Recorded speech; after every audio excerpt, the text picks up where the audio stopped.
it has acted differently in Australia, hasn't it?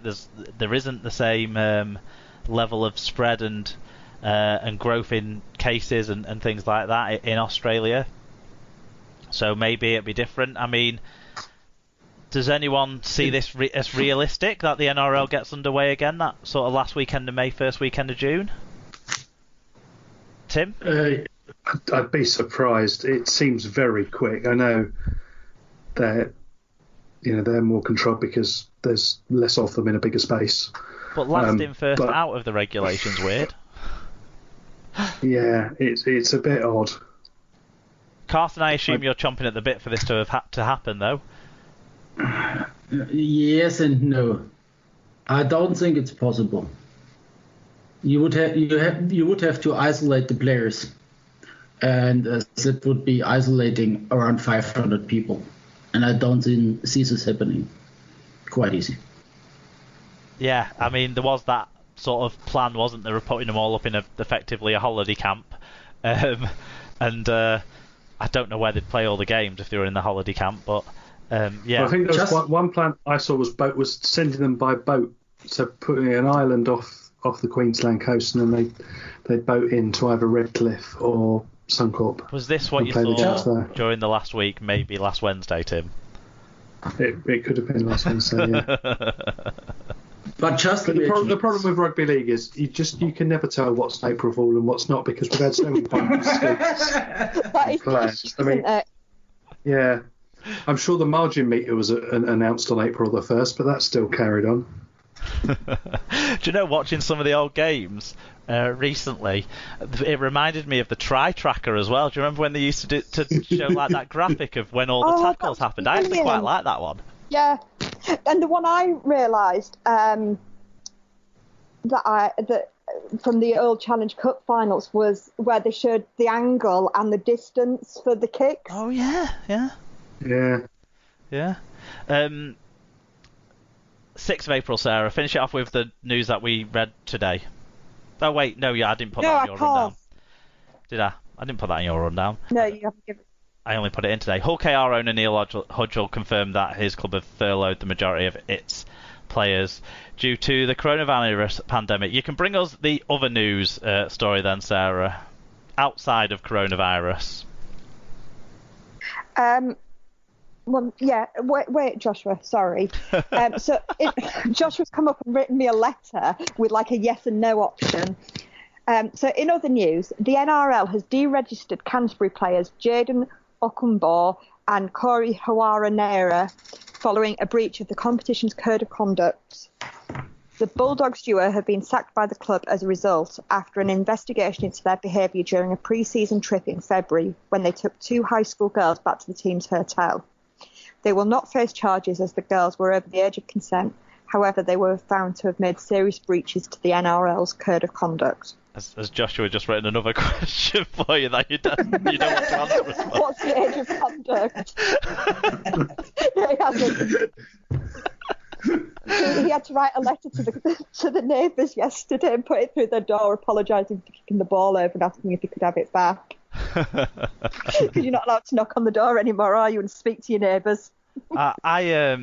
I assume that they've just got a long-standing agreement with Joshua about how long he has to sit in penance for the ball going over before they'll throw it back. Yeah, he's genuinely pretty good at keeping it in the garden. But then the worst of it was, literally, they'd thrown it back, and the next thing he did was throw it back over again. Oh. Well, yeah. That he has to do that advert where they throw the chocolate bar over, but no one's going to pick up some food that you've thrown into the garden at the moment, are they? Why aren't they eating it? What's wrong with it? Is it contaminated? He did come back and say, I've washed the ball, it's okay. Oh, that's good. Sorry, that was straight into the news. You wanted to tell us about Belgian coach as well, Tim? Yes, the BRLA, that's the Belgian Rugby League Association, were pleased to announce this week that the appointment of Valu Bentley as coach of the Golden Lions, the National Rugby League team. He was already an assistant coach with Tony Benson, the former head coach who returned to New Zealand 2 or 3 years ago. Nicholas Bourgain and Zachary Zubar complete the staff to assist Valu Bentley in his new challenge. and more details will be coming soon of his plan as head coach of Belgium. I know Value quite well because he was the first player ever to score a try for Oxford, and then the first signing and first re-signing as well. So, all the best to Value and his staff there in Belgium. Yeah, good luck, Belgium. Right, that's all the news from this week. If you've got any views on the week's news as it pops along, go to the episode blog post. You'll find a link there to the Google form for your news views. Drop a view to us and we'll discuss it during next week's show. Right, let's move on to our match reviews section, because we're watching probably more rugby league than we were watching before at the moment, so we'll move through onto that now.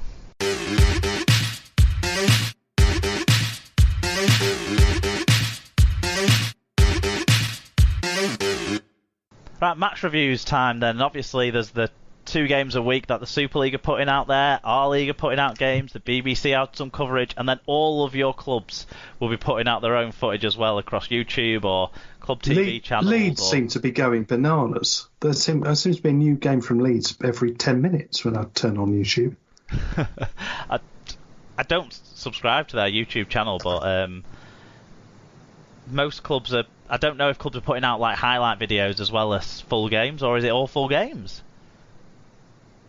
I think it's certainly extended games, yeah. Leeds puts out mostly full games, and their YouTube channel is quite good. There you go, an endorsement from Switzerland there. Do you feel dirty now praising Leeds? Do you have to have a wash? Seeing as they ditched your man Jimmy the Kind Horse for no good reason? I see discussions with Fitbar Rob in front of me. Okay, so... But they're quite active on the YouTube with podcasts from players and so on. Oh, right. Oh, yeah, because they've got one from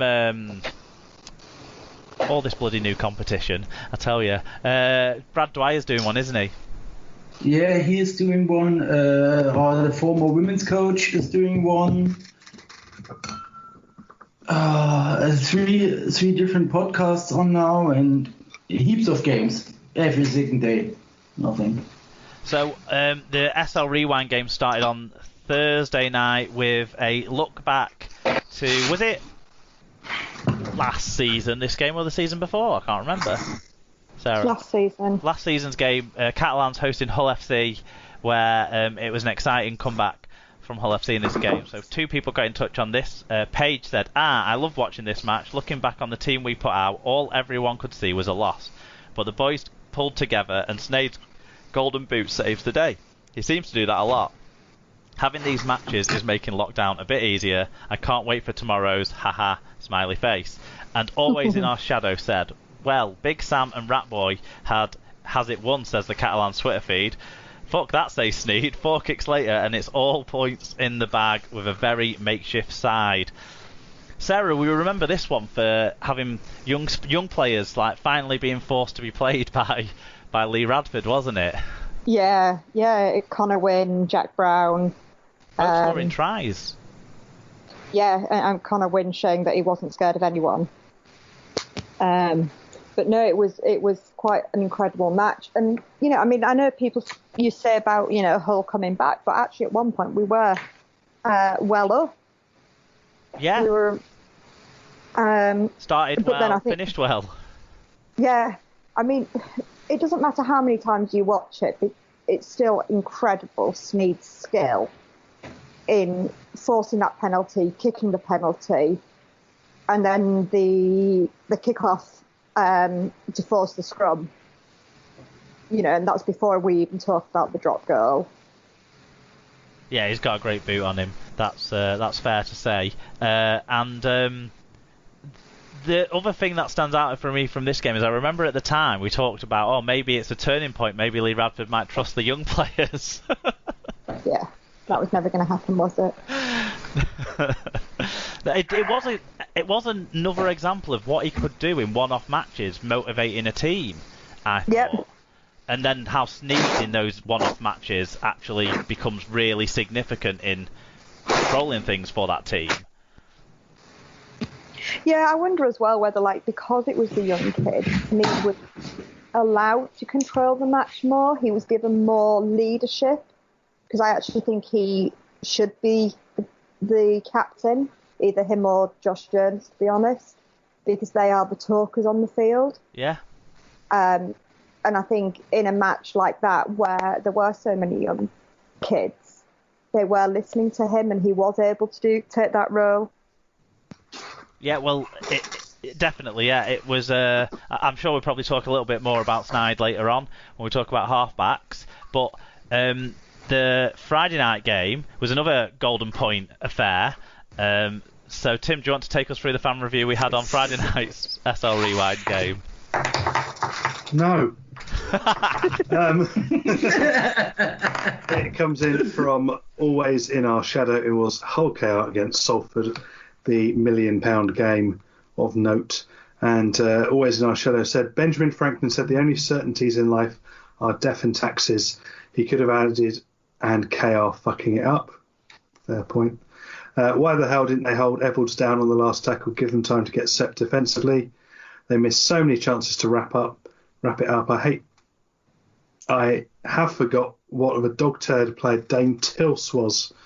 Yarp. Josh Griffin showing why the FC welcomes him with open arms. Yeah, funnily enough, it wasn't high on my list. I wasn't rushing to rewatch this one. I didn't rewatch any of it other than the end, if I'm honest. That's the only bit that's worth watching. I still actually, thinking back to I can't really remember too much of the game other than the constant talk about the pressure that this game creates and that sort of stuff. But then I think the finish was so iconic, and we've seen the last 2 minutes plus the half a minute of overtime, of extra time, Golden Point time, so many times, haven't we? That's all that sticks in. I didn't watch the full game rewind either, because like I say, that last part is so etched in.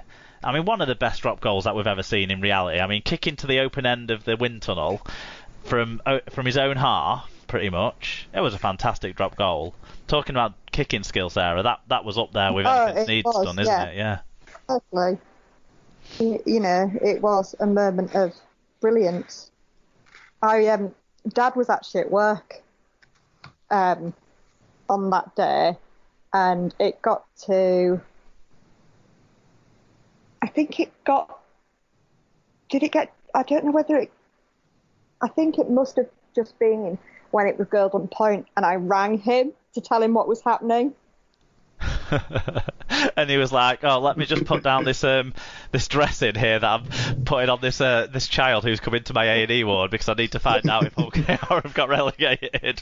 And the kid was high-fiving I'm sure he probably had some nervous patients on the ward. Certainly some came in feeling sick afterwards, that's for sure. Yeah.